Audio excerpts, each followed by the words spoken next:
আজকে 17 বছর লড়াই করেছে। ভোলা চরপসনা মনপুরায় আসন্ন জাতীয় নির্বাচনকে সামনে রেখে দানের শীষ প্রতীকের প্রার্থী এবং কেন্দ্রীয় যুবদলের সাধারণ সম্পাদক নূর ইসলাম নয়নের পক্ষে জোরদার প্রচারণা চালিয়ে যাচ্ছে বিএনপি অঙ্গ সংগঠনের নেতাকর্মীরা। চরপসন উপজেলা 18 নং আবদুল্লাপুর ইউনিয়নের 2 নং ওয়ার্ডে ইসুফ আলী পাটের বাড়িতে বৃহস্পতিবার বিকালে অনুষ্ঠিত হয় উঠান বৈঠক ও আলোচনা সভা। ইউনিয়ন যুবদল, মহিলা দল, বিএনপি এবং অঙ্গ সংগঠনের নেতাকর্মীরা অংশ নেন এই অনুষ্ঠানে। উঠান বৈঠকে বক্তারা বলেন, দানের শীষ প্রতীকের প্রার্থী নূর ইসলাম নয়নকে বিজয় করতে ইউনিয়ন জুড়ে প্রতিদিন ঘরে ঘরে চলছে প্রচারণা। এ সময় আবদুল্লাপুর ইউনিয়ন যুবদলের সভাপতি মোহাম্মদ রিয়াজউদ্দিন অভিযোগ করেন, একটি দল ধর্মকে ব্যবহার করে ভোটারদের বিভ্রান্ত করছে। একটা ইসলামী দল, তারা ইসলামী দল নিজেদেরকে দাবি করে, কিন্তু তাদের সকল কাজকর্ম বিধর্মীদের। তারা বলে তাদের মার্কা নাকি ভোট দিলে একটা বেহেশত পাওয়া যাবে। তাহলে সে কি আসলেই বেহেশতে যাবে এরকম কোনো হাদিস কোরআনে লেখা আছে? কিন্তু তারা কিছু মহিলাদেরকে বাড়ি বাড়ি পাঠিয়ে বিভিন্ন রকমের বিভ্রান্তি করে।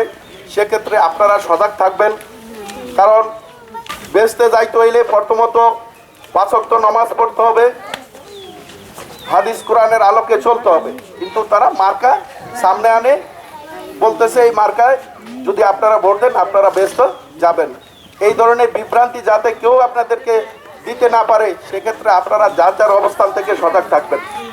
আপনারা যদি আপনাদের অবস্থান থেকে সজাগ থাকেন, কেউই আপনাদেরকে বিভ্রান্তি ছড়াতে পারবে না। রিয়াজউদ্দিন আরও বলেন, দেশের উন্নয়ন ও পরিবর্তনের জন্য নূর ইসলাম নয়নকে সংসদে পাঠানো প্রয়োজন। নয়ন ভাইয়ের প্রতিনিধি হিসাবে, নয়ন ভাইয়ের কর্মী হিসাবে আপনাদের কাছে এসেছি, নয়ন ভাইয়ের সালাম আপনাদের কাছে পৌঁছে দেওয়ার জন্য। আমরা আরও প্রচারণা নিয়ে আপনাদের মাঝে আসব। আপনারা আপনাদের জায়গা থেকে নামাজ পড়ে তাকে 5 ওয়াক্ত নামাজ পড়ে তার জন্য দোয়া করবেন। চরপসন মানুষের ভাগ্য উন্নয়নের জন্য তাকে যেন নির্বাচিত করে সংসদে পাঠান। তো সেক্ষেত্রে আপনারা ভোটের মালিক, একটা ভোটের মূল্য অনেক। আপনাদের বিবেক বুদ্ধি খাটিয়ে, উনি একজন ভালো মানুষ, আপনাদের কাছে সালাম পৌঁছিয়েছেন, ওনার সালাম গ্রহণ করবেন এবং ওনার জন্য দোয়া করবেন। সভা আরও বক্তব্য দেন যুবদলের সিনিয়র সভাপতি মোহাম্মদ হোসেন, যুবদল নেতা মোহাম্মদ রুবেল এবং শ্রমিক দল নেতা মোহাম্মদ শরীফ। বক্তারা আশা প্রকাশ করেন, ফেব্রুয়ারিতে নির্বাচনে দানের শীষ প্রতীকের প্রার্থী বিপুল ভোটে জয় হবে নূর ইসলাম নয়নের। চরপসন মনপুরার উপজেলার নমিনেশন পেয়েছেন এবং শুধু তাই নয়, তিনি সারা বাংলাদেশের যুবদলের বড় একটা পোস্ট। শুধু চরপসনের নেতৃত্ব না, তিনি সারা বাংলাদেশের নেতৃত্ব দিচ্ছেন। এটা আমাদের জন্য একটা সৌভাগ্যের ব্যাপার যে আমরা এমন একজন পিছনের রাজনীতি করি, তিনি সারা বাংলাদেশের যুবদলের নেতৃত্ব দিচ্ছেন। এটা আমাদের জন্য ভাগ্যের। অতীতে আওয়ামী লীগের যে দুঃশাসন ছিল, এগুলা বিএনপি এই দুঃশাসনের যে নির্যাতনের শিকার হয়েছে।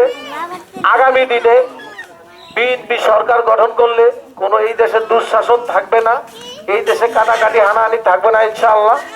আমরা সকলে ঐক্যবদ্ধভাবে এই দেশ, এই এলাকা, যার যার এলাকা শেষে শান্তিতে বসবাস করব এবং নিরাপদে থাকবো।